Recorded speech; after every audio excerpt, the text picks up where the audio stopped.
They'll catch your death or a cold if you fall asleep out here. Lay off, will you? You're not one of the locals, are you? So where you from, old man? Just what the hell difference does it make to you? Not much. Just making conversation.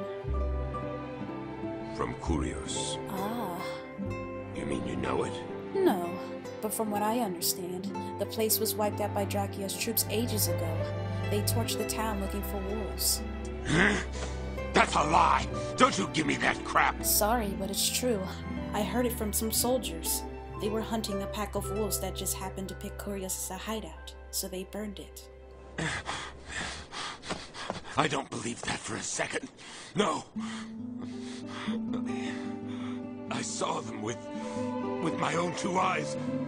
It was wolves. They killed him. They killed Roos.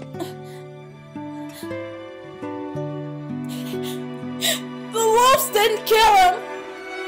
You have to believe me. Please, Pops.